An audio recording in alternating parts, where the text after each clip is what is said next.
Okay, I'm gonna start recording now. I think we should start, right? We probably start now. Yeah, Okay, yeah, yeah, let's that's get probably fine. started. So you take it away. I'm gonna be one of the listeners, and yeah, I'll chime in between. But yeah, take it away, bro. Cool, cool. Hey, how's it going? My name's Vexian. I, do the YouTube strategy stuff. Which is cool. I work with a bunch of clients. Will Tennyson, um, formerly Mike Shake, formerly Matthew Beam. So some of the biggest guys in the world. And on the side, I run a branded channel, which is a faceless branded channel. And I also help a few of my friends run their faceless channels, in which I get a little bit of a cut from. Um, I'm be going over today how to find niches because it seems to be the biggest thing I get asked actually a lot on Twitter, especially in DMs outside like strategy work is like, what niche, what niche, what niche? And a lot of guys on like Twitter will be like, here are like the 10 best niches. Almost never do those. They're almost always like months and months and months and months, if not years out of date. But I'll kind of go about like the methodology in which I kind of find niches. There's 3 or 4 ways that I go about doing this, and it's some pretty good results for so me, my friends, and some of my clients. So starting.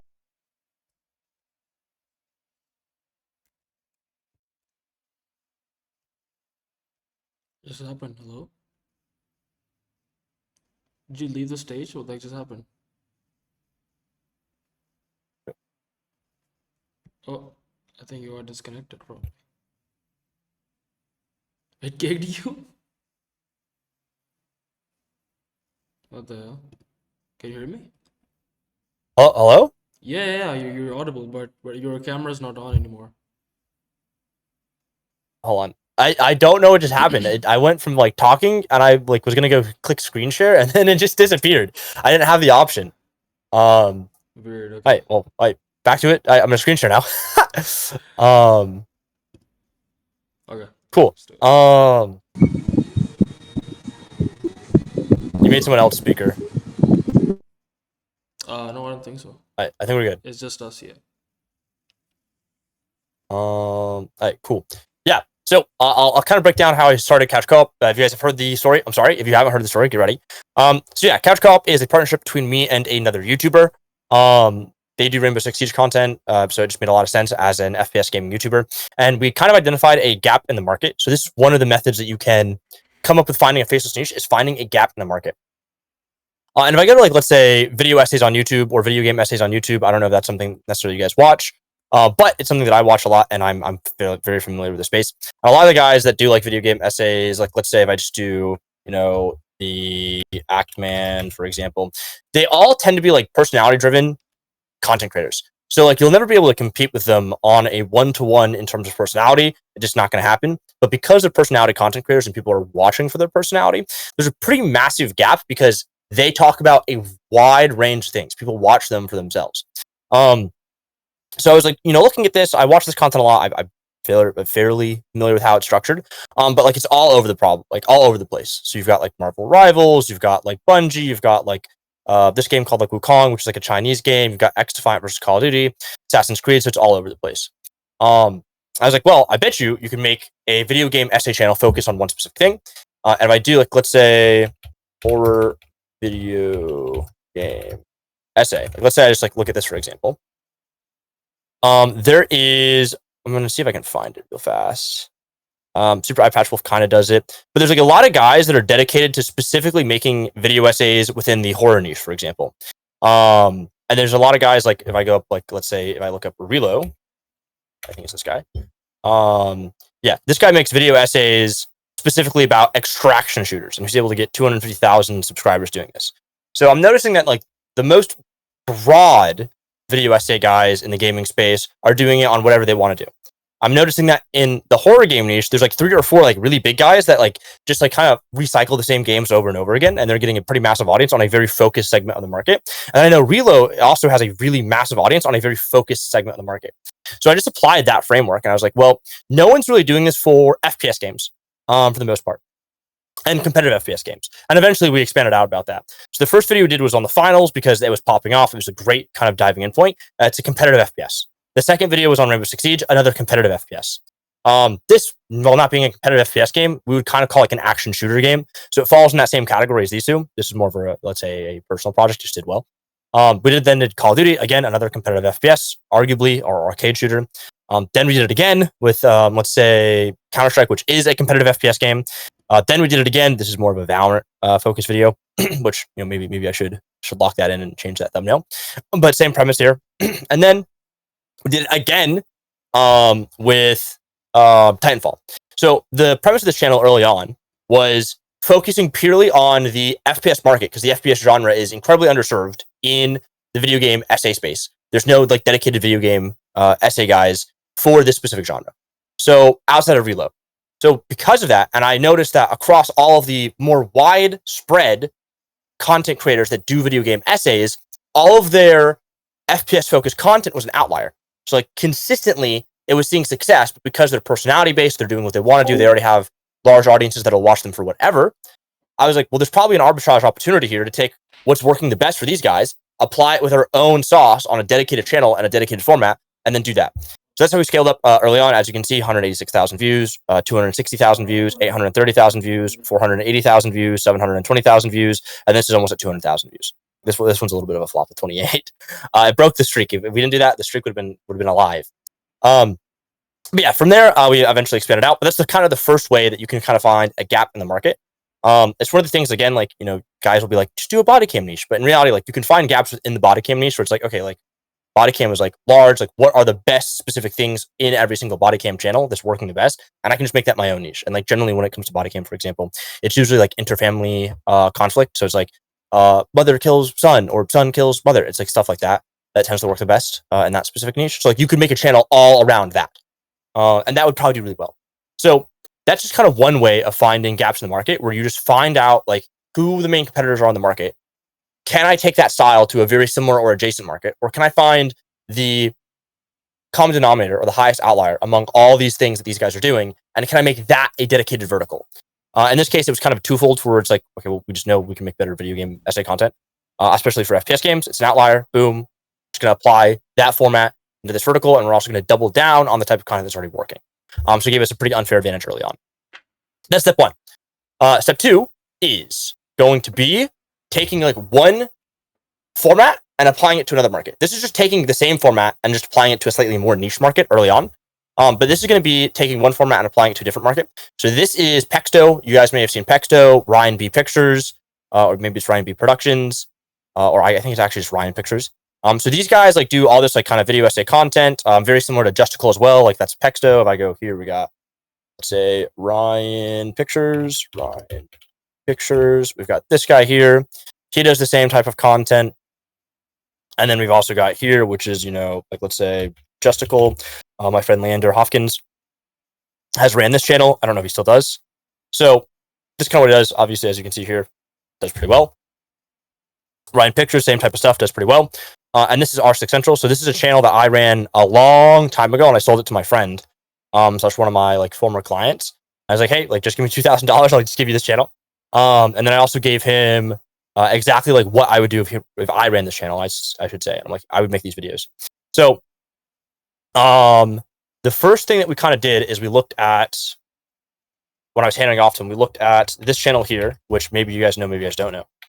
But this is ran by Fed. Fed is probably one of the biggest OGs in the space. And I think he runs this channel, or maybe he doesn't run this channel, ran this channel. And he was talking to me about it at the time. And I was like, hey, can I just do this in Rainbow Six Siege? It's a very similar market. These videos would work really well. So this is taking one format that works in an adjacent market. So similar, newer profiles would watch this type of content. If people are going to watch competitive League of Legends, they're probably going to watch competitive Siege, or rather that audience for Siege will watch it in the same kind of rationale. The same reason why the League audience would watch these videos. So his first ever video is 9 times Faker Impress the World. We just like straight up like ripped that concept early on, which is 9 times Spoit proved he's the GOAT of Rainbow Six Siege, which did 300,000 views. It's basically identical. If you look at this, this is like the most like, let's say, popular / famous player here. And we did the same thing here, which did really, really well. Then there's like a few other videos he did that were like really similar to this. Because after this video, I just let my friend do it. And those all did really bad. So unlike, let's say like LoL, like, we had thought early on it would be like, oh, like this is gonna like farm, we can just do this all day. But like reality is like the League of Legends like competitive ecosystem is, let's say, like 10 times the size of the Siege ecosystem. So like this video is like an anomaly within that ecosystem of Siege. It actually probably shouldn't have gotten this many views. But then, he sat down with me. He's like, why do you think this is so good? Why do the other videos did so bad? And it came down to, it's like, at this point, like, yeah, like, well, Spoit's like the best competitive player. It also came down to the fact that Spoit is also like a huge entertainer. Like, as in terms of like Twitch streamers, he's one of the biggest Twitch streamers, like kind of like actually in the world for gaming. Um, so I basically told my friend, I'm like, we should just make Twitch streamer drama content, and I'll bring up Texto and Ryan B, and I'm like, you should just do this content for Siege. Because one of the biggest streamers in the world, Jinxie, is a player in Siege, and he plays Siege, and he's a streamer for Siege. And his whole friend group is also super famous within that game. There's a lot of drama around them. There's a lot of interest around their audiences. So I basically like, hey, just run that up, and he just did. He just ran it up, and it did really, really well. This channel I think makes like $5,000 to $6,000 a month, and like the cost to run it is like $500. That's what it was last time he told me. So yeah, like it does like super, super well. Like he did this video, streamers who were caught cheating, which is like a banger. He did this video, which is like more so for like the broad like audience, which did really well.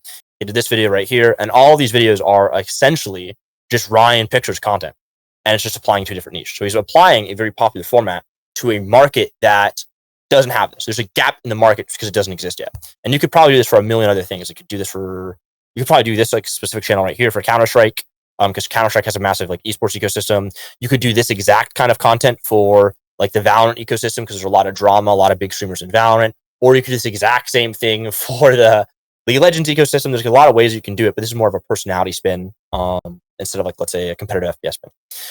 So it's a secondary one that's finding, like I said, adjacent markets that have formats that work really well and just applying it to your market. The first way is finding gaps within an existing market and doubling down.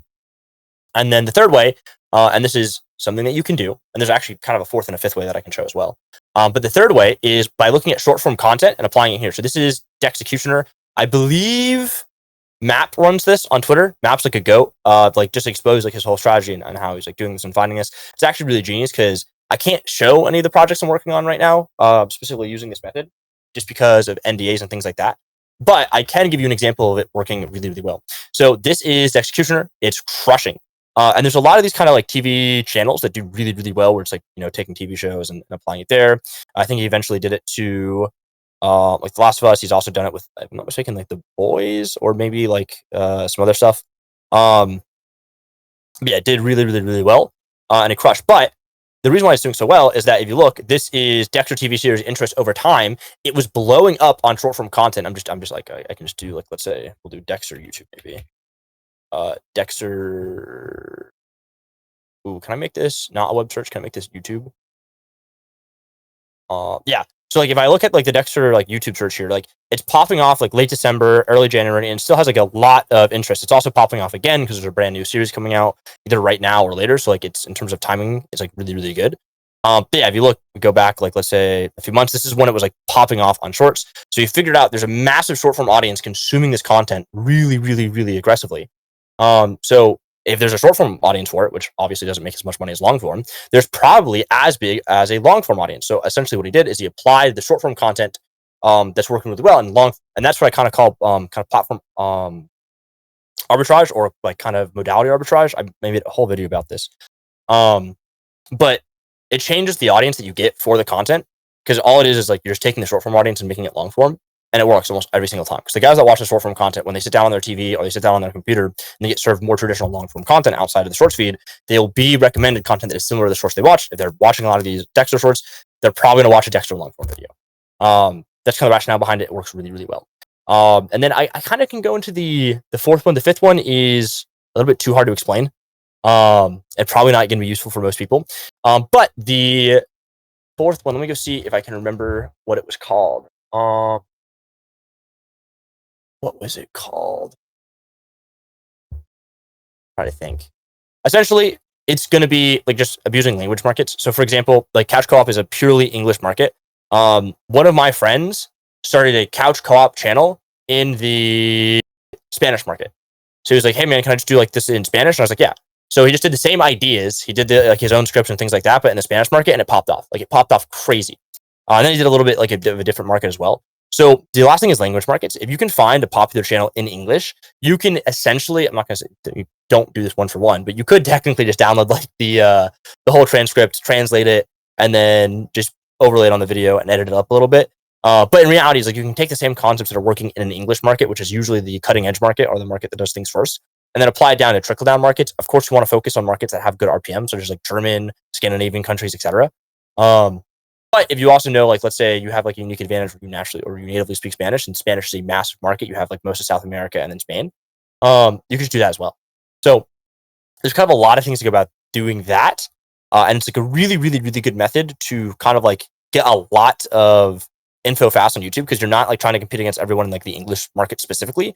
You're competing with people in the other language markets, and generally you can actually like just front run that. And I guess I can go over the last one real fast. The last one would be, and again, this is what I explained in the modality / medium video I made, but it is, let's say, what it would be like to die on. And this is called medium arbitrage. So if short form to long form is modality arbitrage in terms of how you experience it from short to long form, this would be medium arbitrage in terms of how you're conveying the information in the video. So like, for example, this is what if this is a video I dated by Lander, same guy that runs Jessical, funny enough. And the paint explainer 3 months after that did the same exact video, but in 2D. So he's just taking a concept that did incredibly well in 3D, which is really high barrier to entry, very large moat, and applied it to 2D, which is, let's say, a lower barrier of entry, a lower moat, and it did really, really, really well there. And then this guy did it in Minecraft. So yeah, what's like to die every planet using Minecraft. So he did that. And that's kind of like the fifth way you could do it is taking it from modality. So like, let's say you are really, really, really, really, really, really good at one specific thing. Let's say you're really good at animating. You could probably apply a lot of 2D concepts that have worked really well for like the paint explainer and Clevin and all these channels, apply it to 3D. And if you're really good at, let's say 2D, you can just reverse engineer the 3D stuff into 2D. So yeah, that is like kind of like the ways that I find gaps and niches. And I'm doing this exact same method, by the way, the 2 to 3D method, for a client, which again, can't talk about it because of NDAs. But yeah, I mean, it's the same method I use. Like, these are the methods I use to find, let's say, gaps in the market, find niches that you can just kind of go straight into. Because like, you don't really have to find a new niche. You just have to like find a niche that works and just apply things a little bit differently. Like, finding a new niche is like really difficult, and making a new niche is even harder. But there's a lot of like just untapped potential in these kind of gaps where it's like, okay, well, I can do this in 2D, or I can do this in 3D, or I can do this in German instead of English, or I can do this in English instead of German. So yeah, that is kind of every single way that I use to find niches, gaps in the market, and kind of exploit them for clients and myself, and get lots of views and make decent money. So if you have any questions, I can answer those now, and hopefully that explains everything. Nice, quick 15-minute presentation. Okay, cool. Can you hear me? Hello? Yep. Okay, so here's the thing, right? The problem that I have right now. Let me see, why the fuck can I not see my own camera? Oh well, anyway. The biggest problem that I think that I have right now and these people have is like, I talk to the people who are watching this presentation right now. I talk to these kind of people almost every day, okay? And still the biggest problem I think is that they attend like these seminars almost every week, okay? They keep watching these like long strategy videos, but at the end of the day when they sit down in front of their computer to actually get something done, they have no fucking clue where to start, okay? I think the biggest problem that I feel right now is for a beginner, they don't really know the actual practical steps to basically just, they don't really have a workflow. So let's say if you are a beginner who's just watching like Vexian speak right now, okay? You're done with the call, like after 1 hour, you're just done. You shut off Discord, you open your like YouTube homepage. What like how do you end up getting on these channels? How do you end up like coming across these channels where you could actually like your brain sort of like gets into that flow state where you're like, okay, yeah, now I'm coming across these channels and now I'm gonna find some gaps. Okay, so what's your like basic like step number one? Yeah, I mean, step number one is like if I'm doing it from like ground zero, I try to find like existing like, let's say, markets or like groups of channels that are doing really well. So like let's say I'll just use like the gaming example, right?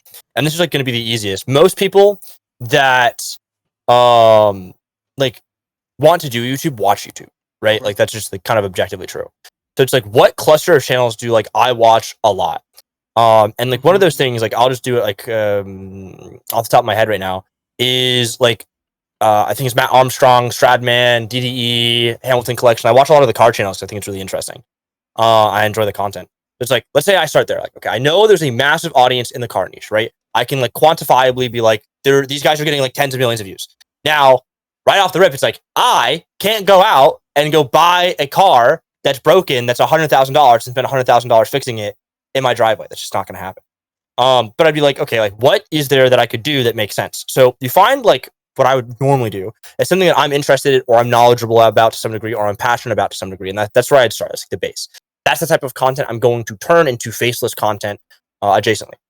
The second thing I'd look for is like what is working outside of that niche in terms of interest markets, right? Like what's actually going on in like, let's say, like I guess what formats are working is the best way to describe it. So, that's just something that you can see on YouTube as well to just do like watching YouTube osmosis, like kind of researching things. Mm-hmm. So again, I'll just bring up the drama channels because it makes really, or not necessarily the drama channels, but like the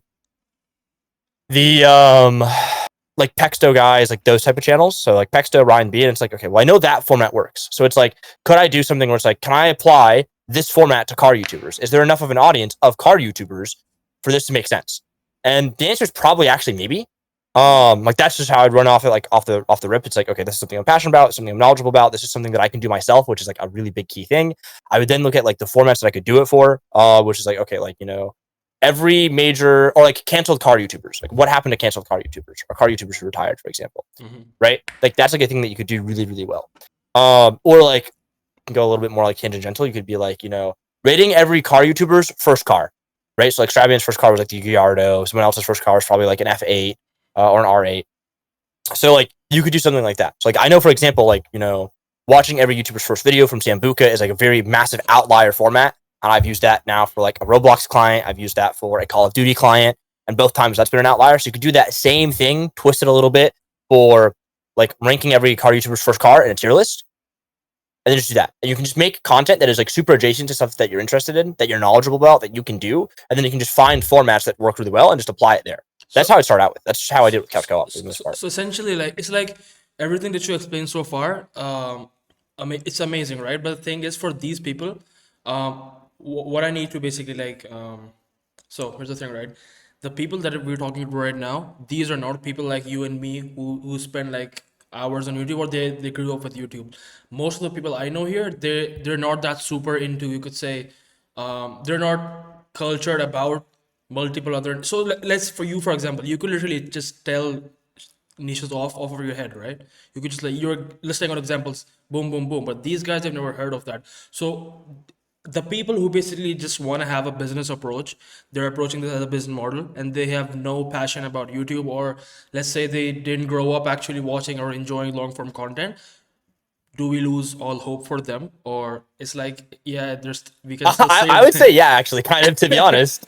Like that's my hot take. It's like real. I'm not gonna say it's impossible to succeed. Like there's tons of guys that like do it without passion or like really analytical about it. But even the guys that are like super analytical about it have like massive swaths of data and they're using the tools. Like if you don't have at least like a modicum of passion for like creating, it does become really difficult to get into the weeds and scale channels. Like that's just kind of like an objective truth. Like if you don't like what you're doing or you don't actually want to like do the YouTube thing from like a YouTube perspective, it becomes like really difficult. Like you can do it from the business perspective, but generally like if you're doing that, like you have to overcome that with like, let's say, systems and like capital. So you can, actually supply those systems, whether it be like editors, research, etc. So it does become difficult. Once you get like one channel up and running though, it's pretty easy to keep things in bound. Like if you're just a beginner, like you're kind of almost better off like starting YouTube or short form content rather, and then like learning the basics there and then scaling to long form. It's very difficult to go into long form like completely blind. Yeah, that's true. I mean, people like you and me, we have exposure to multiple niches, and the reason why we get like these new ideas and we were able to recycle shit, we were able to repurpose and transfer shit from one format to another is because we have exposure to these channels, we have exposure to the like to different types of content. These people don't, right? They're probably stuck in a 9 to 5, right?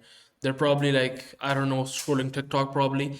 They're not really subscribed to a lot of like big or small YouTubers. We are obviously, because it's like sort of like a full-time job for us.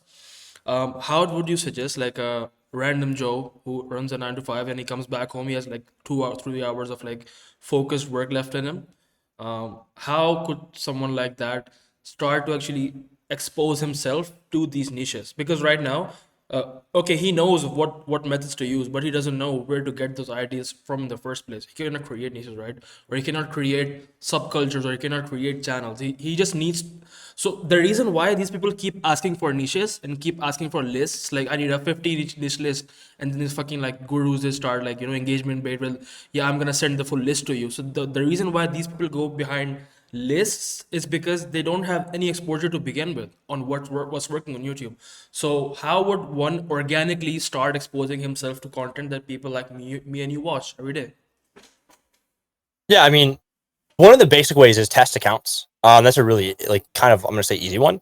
So let's say like you have 3 or 4 YouTube accounts, maybe 5 or 6. And the whole point of that is you want to like watch like content that like let's say just intrigues you, right? Just watch a bunch of like that same style of content. Let's say it's in the educational space or science-based space.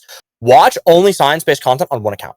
That way you're gonna get exposed to a lot of these small creators as well, and you're recommended on your homepage that have like kind of new ideas that you may be able to riff off of.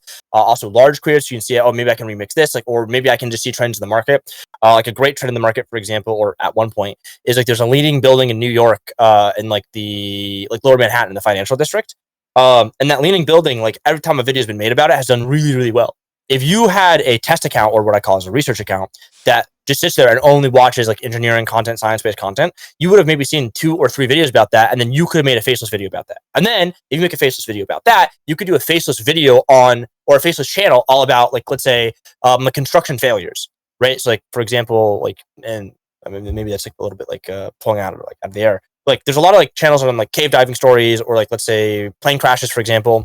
Like the reason why those are interesting is like morbid curiosity, I guess, right? Hmm. You could do the same thing probably for like building collapsing. And like you could easily get to that point if you're just like, okay, here's my test channel or here's my research account. All I'm doing is watching content that's around, let's say, building things, content around like science, and then eventually you see a lot of those patterns, and then you apply that pattern to a video on a channel, or you apply that pattern like more broadly about the types of videos to one channel. That's one way you could do it. That way, not the most efficient way because you still have to watch YouTube. The way that I find works best, I've made a video about this, and something that I really recommend is finding like 4 or 5 other guys at the very, very start, getting into a Discord, whether it be a Discord like this or a custom Discord, and sharing like no ego, sharing like what's working for you, why it's working for you, and how maybe they could do it. So for example, I am in a Discord for anime YouTubers. It's only anime YouTubers, and every single day, all those guys do is like they post thumbnail inspirations, they post idea outliers, like this format's working right now. This format's working right now. So if you're trying to do it on your own, it's going to be way more difficult. It's going to be, I'm not going to say it's going to be impossible, but it's going to be very, very difficult. If you do it at an economy of scale where you have like 4 or 5 other guys, like I'm not going to say you have to do 20% of the work, but you're going to actually get 5 times the growth because you have 5 other people contributing to the system. That's the other way to do it. So if you want to go completely solo, research accounts, just dedicate those accounts for a type of niche, for a type of content. Maybe even is some of the stuff that you're seeing on Twitter, like with the gurus post, which I don't really recommend. But that would not be a bad start where you have a research account only in that style of content. So when you are on that account, you're only getting recommended that style of content. You're not supposed to watch those videos. You're purely looking at what videos are getting the most views, what titles are doing the best, and what thumbnail formats are doing the best. And then you're gonna be like, okay, how can I do this my own way, either with my own niche, or how can I twist it to make it, or how can I twist it by finding a gap in the market? Yeah, I think that was the perfect explanation on how to basically get started if you have no idea. I have like a few questions, and then we can move on to the questions from people. I think the first question that I have from my community is, how do you tell if a niche is saturated or not? Yeah, so it's pretty interesting. I can give like an hour answer on this, or maybe like a quick one. Like the quick answer is like there is no such thing as saturation, but there is such thing as like a very highly competitive market, right? So you can go into any market and you can win. The issue is the more competitive that market is, the more difficult it is to win. Again, I'll just use body cams. It's the easiest one to do. Everyone knows about it, or like the court videos, right? Like there's a high degree of competition in that market. So like you could probably find a gap, but when you find a gap, all of the guys that are highly competitive in that market are going to be able to just like kind of basically snuff you out. They can just take your ideas, they can front run your ideas. It's really hard to compete in that market. You can. I've seen people do it all the time. So you want to focus on markets that have, and this is the hardest thing to find, is high potential for views, but low competition, not saturation. Because like even the oversaturated markets, again, we'll just do body cams, get tons and tons of views. So the way that I would kind of focus on saturation, this is like a little test I do for myself, is, and this is also the same test I use for viability, by the way, for getting into markets. It's one of the things I look at is like, let's say, and we'll just do body cams, or actually we can do Dexter for this case, right? I'll look at how many channels are in the market. I will try to find as many channels as I can in the market. And then I look at just the top like 10% of the channels. So if I find 100 channels, I look at the top 10. I look at what their monthly views are. And then from there, I'm like, okay, if the monthly views of these guys is like X amount, and that cutoff for me is like, I don't know, maybe like 50 to 100 million combined. I'm like, that's a really high, that's a really like high volume market. Like that is something I can go into. But then in terms of competition, it's like, okay, like if that is the amount of views in the market, like, and it's just from these top 10 channels, I then look at like, let's say the bottom like 90%, or it's usually a 20-80 split. So I look at the top 20%. I look at the bottom 80%. And the bottom 80% of those channels, and again, if it's like 500 channels, don't include it, just do like 50 or 100. But I look at the bottom 80%. If the bottom 80% of that market does not get at least the top 20%, or match the top 20% in views, then it's not worth getting into. It's like too top heavy. It's too competitive. It just doesn't make sense. So I try to find markets where like the bottom 80% of the market is getting the same or more views than the top 20% of the market. And that's how I figure out like, okay, does this market make sense in terms of like, is there a gap here? Can I go into it? I do like the same thing for ideas as well to validate them for certain clients. It's like, it's a little bit different. I look at like the top 5 videos around that video, and it's like, okay, if this is like, if these views are like over our channel average, then we should do the video. So it's kind of the same thing there. Where it's like, if the top 20% market, or the bottom 80% has less views than the top 20%, then it's just really almost recommended not to get into. Okay, perfect. The next question that I have is, what's your biggest red flag when you're looking for a niche, and then you find that in a niche and you're like, nah, I'm out, right? What's your biggest red flag? Um, if I see people on Twitter asking to buy into the niche, Mm-hmm. like that's one, and then the second one is like the second like a guru is like the literal second, like someone's like top 10 niches to get into, and you see your niche there, sell your channel. Yeah, no, no, That's like a no. pretty that's a pretty big red flag, because that means it's gonna get flooded, and it's gonna be like super annoying. It The other happened to thing for me. like specifically, It happened yeah, to dude, it me. sucks. The other thing that's like a really big red flag is like if there's like a potential for termination.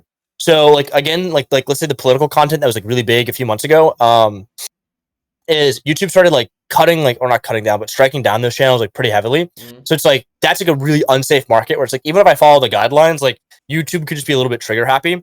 The other thing is how easy it is to replicate. Right. So if I'm in a niche and like anyone can copy it, like the only thing standing between you and your niche getting blown up is like people finding it. So any niche that has like a really low barrier to entry, I like avoiding. If you're new, it's probably fine.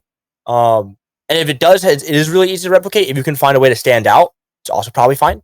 mm-hmm. And then like the last thing is RPM. Like it just has to make sense where it's like, if I spend like $1, I'd like to get $5 back on average. For sure, yeah. Like that's just a personal rule of thumb. Some guys like have like more risk tolerance. Like I know guys that'll spend $1 to make like $1.10. So like they're spending all this money for 10 cents. Yeah, I like to, like, anytime I spend $1 on each, I'd like to make at least 5 back. Like at the low end 3, because it covers cost and I can pocket some money as well.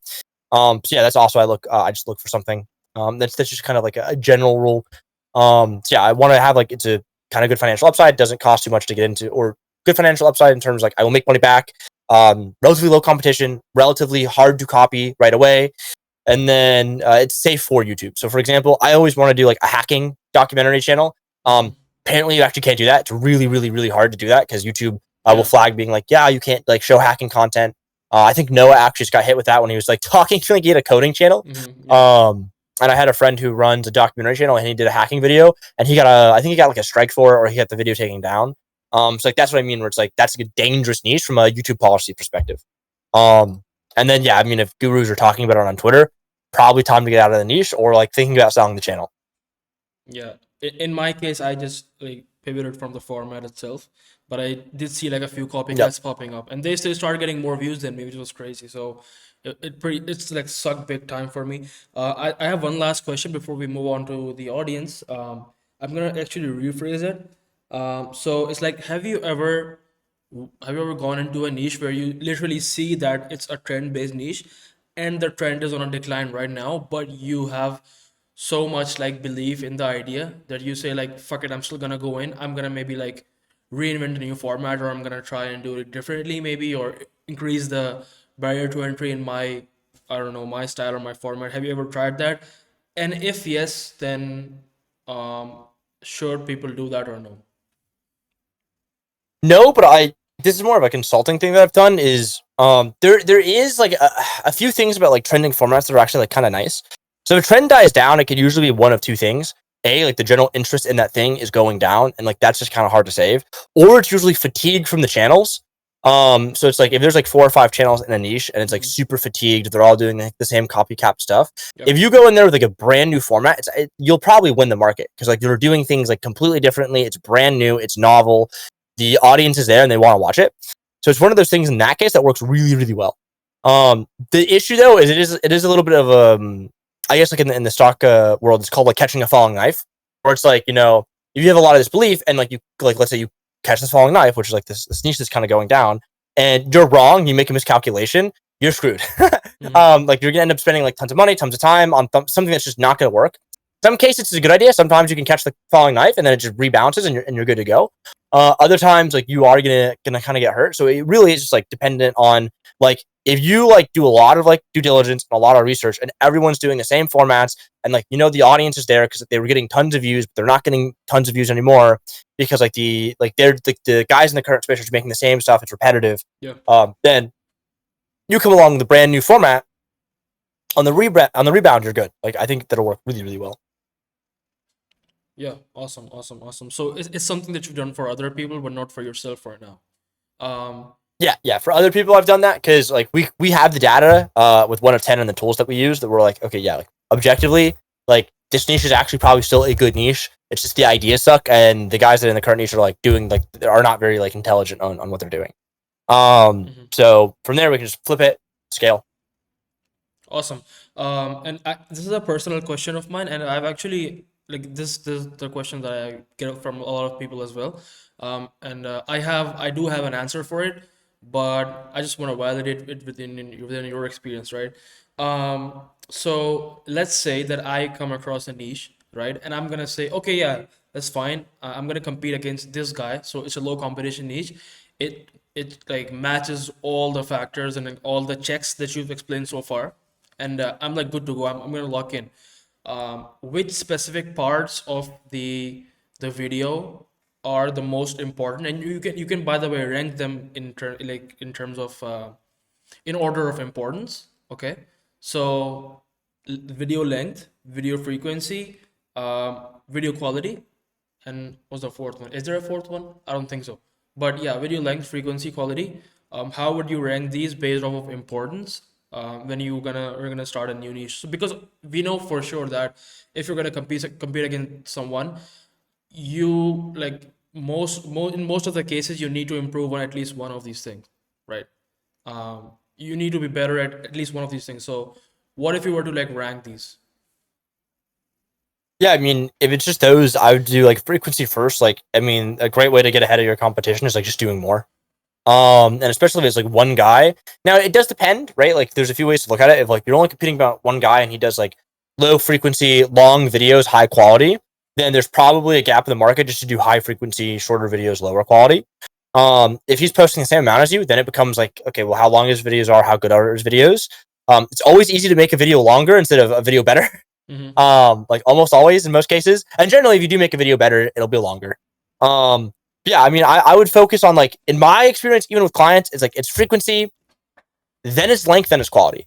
And then usually once we get to the length and quality part, we dial down frequency because it is hard to scale like let's say 10 videos a week, super high quality, super frequently, or super long. So yeah, that's kind of how I focus about it. So you almost always need like let's say 2 out of the 3. But yeah, frequency, then length, then quality, and then toward the end, once you're getting like a decent amount of views, then you just want to focus on quality and length. And speaking of quality, so in quality we have, let's say this. I'm not talking about packaging by the way; it's entirely something else. But script, voiceover, editing. Let's say if you were to have a trade-off, which one would you choose first? Like which one has to be, uh, like pick one which cannot go bad. Like this has to be perfect. Like the other two can like be improved later on. So Yeah. Objectively, I'm gonna have a weird answer here just because I've like weird data that supports this. Is like if your voiceover sucks, you're cooked. You can't have bad audio. It's like something like 89% of people would rather have bad video quality versus audio quality because like auditorial it just gets really fucking annoying. mhm. So like we've had, and this is like a thing that I tell all my clients as well. Like when looking at like doing retention based things, it's like anytime there's like a loud sound, anytime that there's like bad mic quality, there's almost always like a degradation in viewer retention there because they just click off because they just don't like it.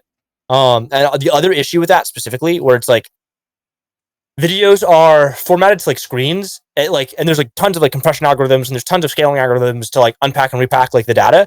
Like if you have a bad looking video on like a screen, it's probably fine. It's like really like negligible, to be honest.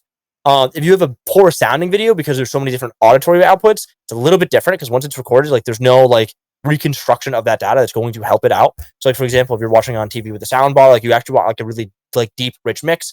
And if you don't have that, you're kind of screwed. So this is actually just in general, audio quality is like really, really important. Scripting quality is also like fairly important. But like that's actually an easy thing to automate. You can just, and I have personally done this. You can just find like your main competitor, download their transcripts, train ChatGPT on it. You feed it to ChatGPT. You're like, here's my video, make a script based on that with ChatGPT. You do that, then you can run it through Claude to make it sound a little bit more human. Or you could like do a different pipeline. So like scripting, like you should almost never have low script quality, to be honest. It'd be like very, if you do, like are not going to make it. It's very easy to automate script quality at this point. And then video editing is one of those things where it video editing, like it doesn't have to be great. Like there's just like slideshows that get millions of views. So there's that. Like it's probably like the biggest one that you can skip out early on, but it's something that you will, if you have a good script and a good voiceover, you're gonna need to scale the video editing eventually to be also good. Mm. Yeah, in video editing, I think it's mostly like you don't really need to do flashy stuff as long as the visuals are relevant to what the fuck the speaker's on about. I think that's pretty much it. And I think Yep. I think the biggest thing we like people miss when hiring editors is that they pay like I mean, I don't really care how much an editor charges. If they charge 200, okay, fine. The only thing I personally really look for is not just like how many presets they can apply or how many templates they can use. What I personally look for is how thoughtful their editing can be. Like the word thoughtful is really important. Yep. And that's what like separates like the pros from just people who are basically like farming clients on Fiverr. But yeah, I think that's pretty much it. We can now move on to audience questions, guys. If you have any questions, go ahead.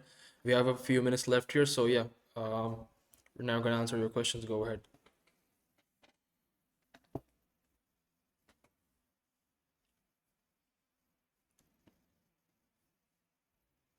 Should we invite someone I'll start with on to Brownville. this? Yeah, go No, ahead. don't Okay, do okay. that. They take way too much time. Oh, okay, okay, okay. I- I'll start with Brownville here, and then I'll work my way down. Hi, Vexing. Thanks for the awesome tips. Do you think YouTube previously banned your channel and you opened a new one using a different? I have no idea because I've never had that issue in my life, and none of my clients have ever had banned channels. I would just make a new email and then new IP, and then you'd probably be fine. I'll then do Zangoric. About the voiceover that you mentioned, if I'm not native English speaker from Madrid, Spain, and I start a channel in English, is it better to go for a consolidated 11 Labs video or my own with a 7 out of 10 pronunciation? Oh yeah, I mean, if you go after an English speaking audience, if you don't have what we call like, or what I kind of like define as like the sexy accents, which is going to be British or Australian, you're screwed. Just like, or New Zealand. Those accents actually tend to help. But in your case, I would probably just don't like 11 Labs is like good. It's not great. It's fine for short form content, but for like long form content, depending on like the length you're going for and the quality of audience that you want, it's almost better like just spending the money that you would on 11 Labs subscription to hire like I have a voiceover guy from America that like I just like pay $35 for, and it's like great. It's like exceptional actually. So I just rather do that. So it's more convenient for me. Based on your research, what signals indicate that an underserved sub niche has enough potential demand? Outliers within the original niche. So there are outliers that have like a consistent theme across all of them. Specifically in the idea, which in this case we can classify idea as title. It's not really necessarily exactly how that works, but that's how we'll kind of define it here. I find that works the most. Again, like that's what I did for Couch Co-op. We're like, okay, the FPS genre of video essays is massively underserved because like there's a gap in it. Because I know the horror video essays are doing well, and then the individual FPS video essays on the broad video essay channels are doing well. I'm like, okay, I know this can work. In terms of like that format, and then like it was just kind of double data. I mean, like this that works really well. Focus or even become a primary channel theme. Buckets, yeah, it's mainly buckets. The questions can be anything. Is scary stories still profitable niche? No idea. I have no clue. What do you think of the AI video? I like Descript a lot. I use Descript for one of my clients. It's incredibly good. It's great for doing quick cuts. If you don't know like waveform, like editing, you can just easily do Descript for like a really fast cut. So I actually quite like that a lot. And Gling is also not bad. I've used Gling in the past. But I think I prefer Descript now. Is there any difference from age channels and new ones? That's a great question. I don't actually think there is a difference. I've been proven wrong, but I've started brand new channels like day old and they get like hundreds of thousands of views, and I've bought channels that are like super aged and get no views. But I also know people like I have like really close friends that only buy age channels to get millions of views. So that's a great question for Siam. Maybe you can take that one away. Yeah, no, I used to have a different explanation before, but now it's like, not anymore.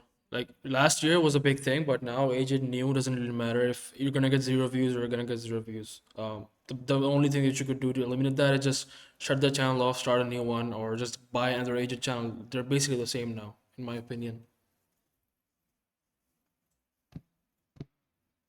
Unless you're If I talking had an idea with unless you're talking about like a pre-monetized like active channel. I'm talking about like those aged channels with like 2007 creation date and no videos, or maybe like a few random videos on there, and they sell for like $5 a pop, something like that. So yeah, those compared to any channels you create today, I don't think there's a difference anymore. No. if I had a YT idea without initial research, how would I go about validating it? You can just throw a Hail Mary and not validate it, but the best way to validate it is like I try to find if there is any validation on YouTube. If there's not, look for other social media platforms or like kind of like sentiment analysis.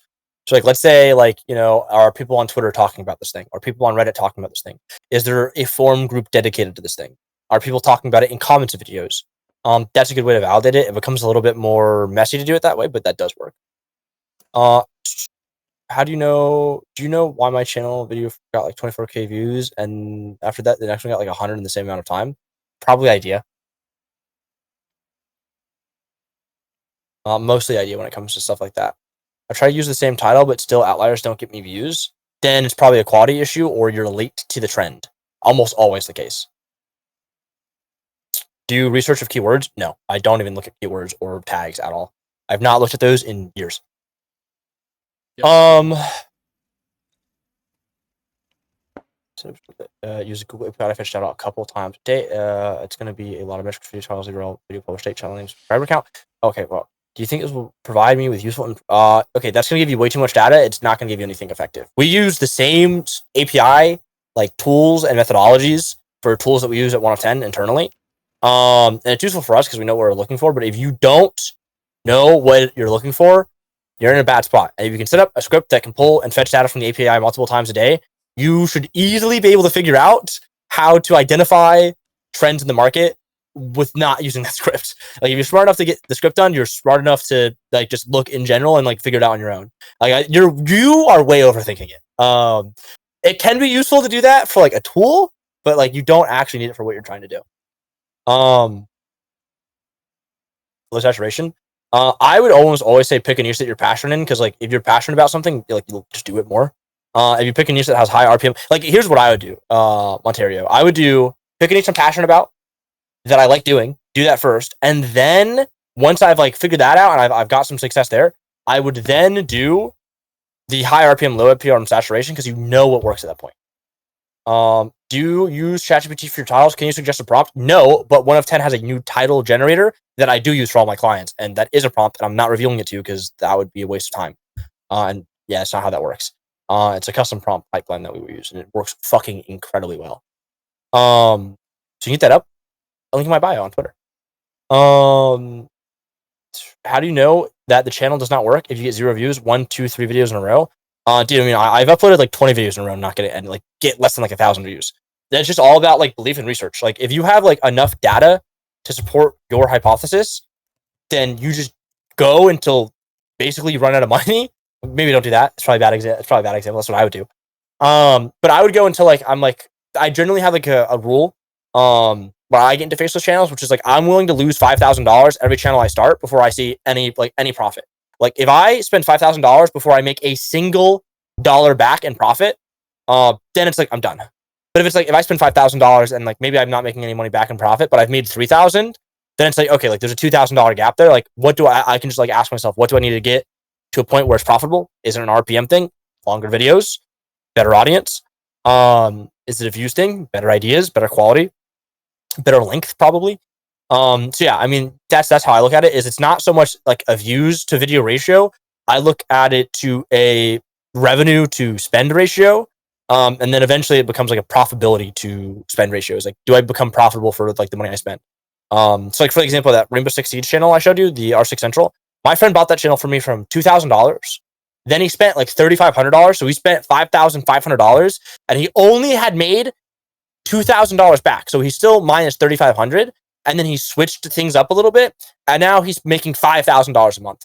Right. So it's one of those things where it's like he had a hypothesis and it's like, I'm just going to do this and like eventually it'll work or it doesn't work. But it's like he was making money. So it's like, okay, the proof of concept is there. How can I make it where I make more money? So that's how I look at it. And that's like the business way to look at it. If it's the passion way, then it's like you're not getting views, then it probably is like an idea issue or it could just be a niche issue. That's a really good question.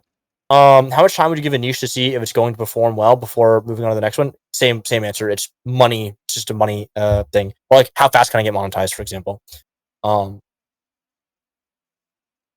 Still don't understand your explanation on knowing niche with high RPM because based on you said it, every niche can progress regardless of how competitive it is. Then you can make your explanation on how high niche make understanding to a total beginner. Yeah, I mean the thing is like you can be competitive in any single niche. It just becomes like the amount of effort it takes to be competitive becomes way higher the more competitive the niche is, right? It's like exponentially harder to be like, it would be exponentially harder to go super mega viral right now in the body cam niche than it is a brand new niche that started today. Like way higher. Barrier entry's higher. They have systems in place. They have like the capital like way over you. Like you're screwed. Um, so like in that case, like you just want to like just I almost say like don't like a really good like kind of like rule I have is like I almost never compete in a niche that I know Noah isn't. If I know Noah Morris is in a niche and I know what or Warner because I know that these guys have armies of editors, it's like I'm not going to compete with them. Like their cost is lower than my cost. Their ability to scale and move is way faster than my ability to scale and move. So I'm just not going to do that. That's my rule of thumb, and it works really well. Um, how do you generate best SEO titles? You put how to at the beginning, and that's usually the best way to go about doing that, to be honest. Can you do cost/spend breakdown on testing hypothesis? So, for example, if you're spending $500 a video, I would not spend $500 a video. First off, like I would only do that if I have like validation. I would try to keep my cost as low as possible. We spend around 5K on a channel, so 10 videos. Yeah, like that. That is if it was 500 a video. Like he's spending 500 a month. He was spending $50 on a video. Or maybe I think at that time he was spending 200. I think he was spending 200 at that time. And now like he's negotiated with his editors and negotiated with new editors and thumbnail designers, and his cost is $500 a month instead of $200 a video. Say you found a good niche in the AI story niche aside the background visuals or static images. How do you approach it? Storytelling. How can I keep the viewer?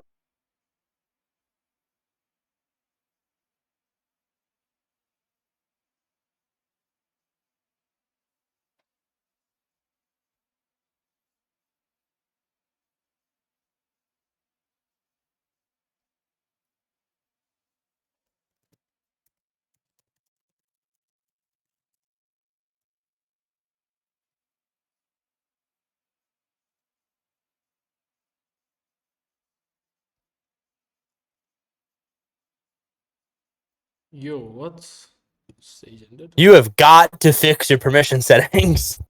I think someone told me that everyone's a mod in here. I have no idea how that happened. Oh, you've got to fix that. How the fuck do I check if? Thoughts on vid IQ thumbnail generator? The 1 of 10 currently has the best AI thumbnail generator.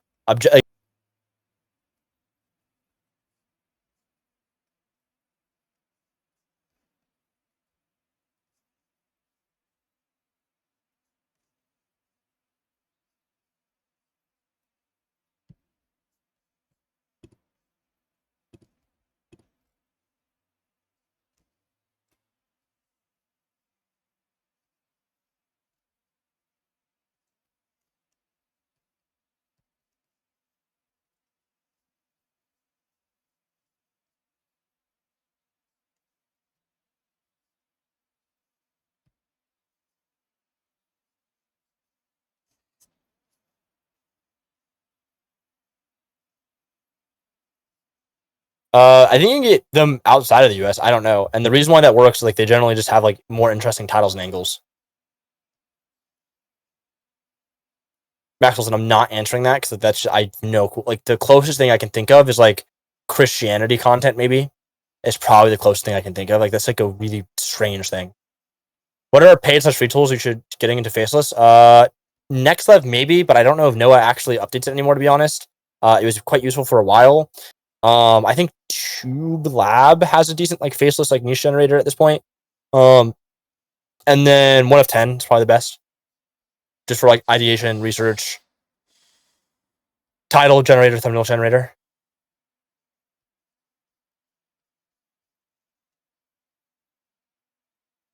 Yeah, 1of10.com.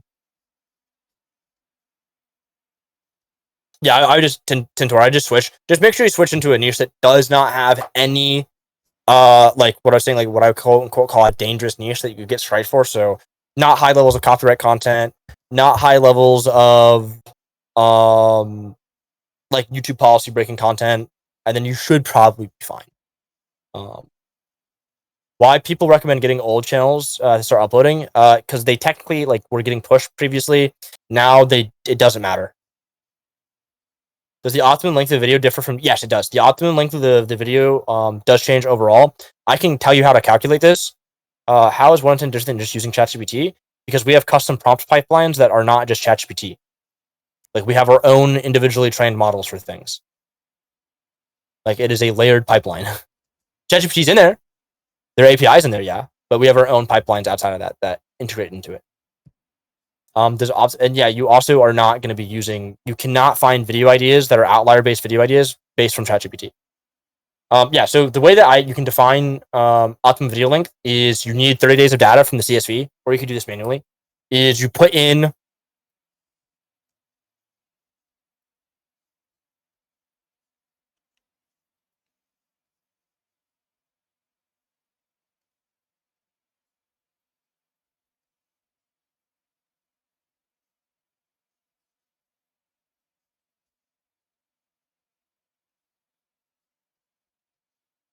like videos less than 10 minutes, videos over 10 minutes, videos over 20 minutes, videos over 30 minutes, over 40, etc. And then you look at the average amount of views per the videos over that period of time, and then you can just find out like which is the best. And then you can get like super granular with it. It's like 22-minute videos are actually better than 18-minute videos. You can find that out too. And I generally just use like I have a custom prompt that does that for me.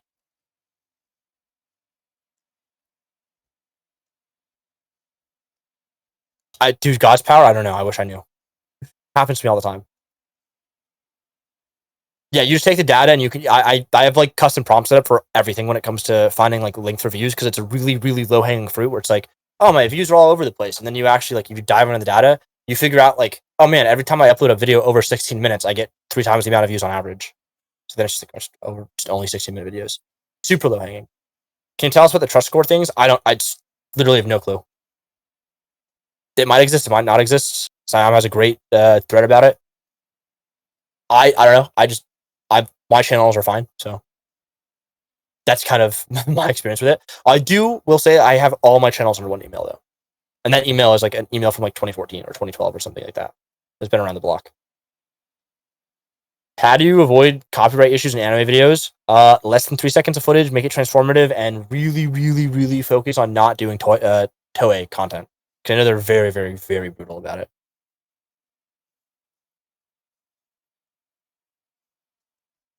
Preferably 1080p quality. Most devices are like 4K screens, so even though like upscaling is quite good, the difference between 720p and 1080p is like 50% quality. It's video editing. What's the best place? I use Contra to find my video editors, but they have a minimum spend of $300 a video. I think. Triscore Insights, Sam, not me. Channel's truly dead or doesn't get enough views. Yeah, I mean, I decide if it's dead if it doesn't make money.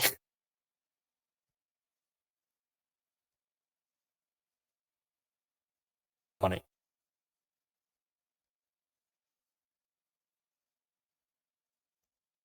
I have time for like 2 or 3 good questions.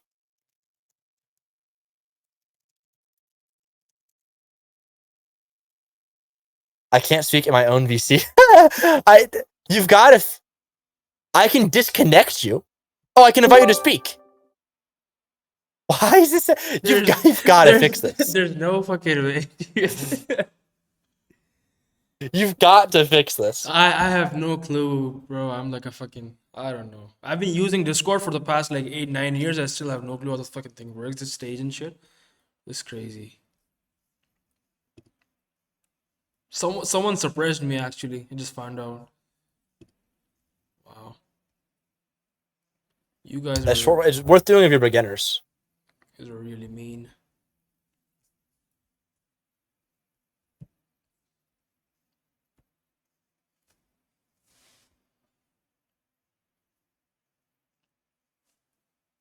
Guys, we only have like maybe like 2 3 minutes left because my guy he's on a move. He needs to catch a flight probably. He's traveling out. So Yeah, I do have to leave like literally in like 5 minutes so I can start going to the airport. So I got something I got somewhere I need to be tomorrow. yeah, let's wrap up ASAP. We're gonna probably take like one more question. Um, yeah, actually, you can just pick like one question that you think you could answer easily, and then we'll call it a day.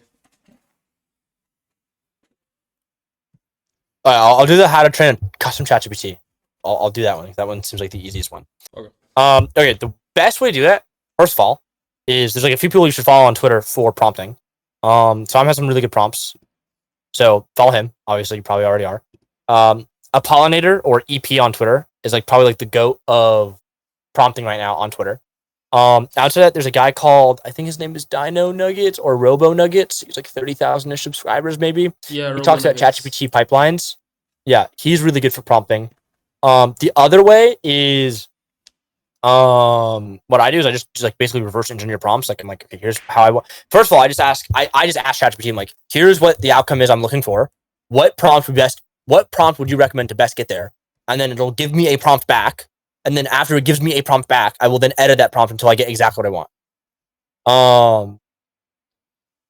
But not for YouTube prompts. No, I mean he is good for YouTube prompts. You just have to apply what he says about prompts for YouTube. You just have to change it. It's very simple. It's very easy. And that's how I do it. And then I train individual prompts for clients. So we have like a prompt that I'm obviously not going to share. But yeah, basically we can feed our clients' channel data, their titles, their thumbnails, etc., to this prompt. Because it has like massive context window now, and we can have like it's a series of checklists it goes through, and like okay, based on like this, what is this problem? And it'll be like this problem is based off this data, or like this video needs to be longer. And it's just sitting there training it. It takes a ton of time to get there. Yeah, so it's Robo Nuggets, Apollinator, and then the main man himself on the stage with me. He's got some great YouTube stuff. There's some really good YouTube stuff actually. Some stuff I've used.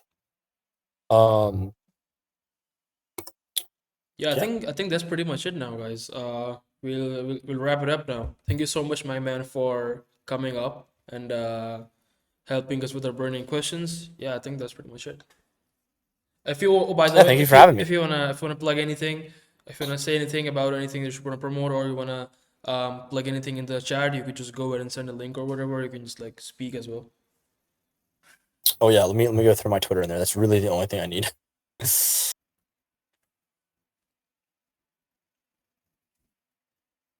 Where's my Twitter? Also, stop sending me friend requests, guys. I will not add you. Straight up.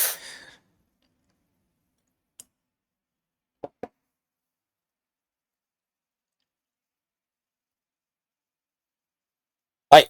There is my Twitter. I post a lot of good sauce there. Usually Monday, Wednesday, Friday. I'm posting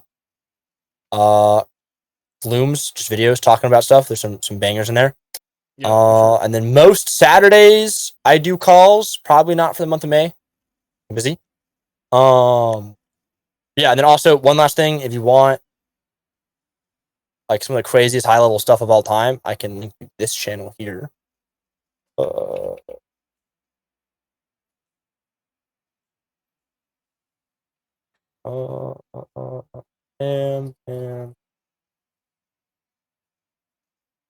And then that. That's my channel. So that's my channel where I post all my video content that goes like super in depth about stuff that I use for my clients that helps them generate 250 million long form views a month and millions of dollars a month. in AdSense alone, not in brand deals. So yeah, it's all like super high level content. It's the same stuff that I use for my actual clients. All ungate kept there. So that's probably like the most valuable thing that you could probably consume ever. Of all time. But yeah, I'm gonna go. I'm gonna see you guys later, and thanks for having me. Hopefully, I don't have my camera on. Wow, that sucks. I was waving goodbye. All right. Yeah, because the stage ended. But yeah, we'll talk soon, and appreciate you having me on. Let me speak to the guys, and talk to you later. I gotta go. I All actually have to right. go now. See ya. Goodbye, everyone. Peace. Bye bye.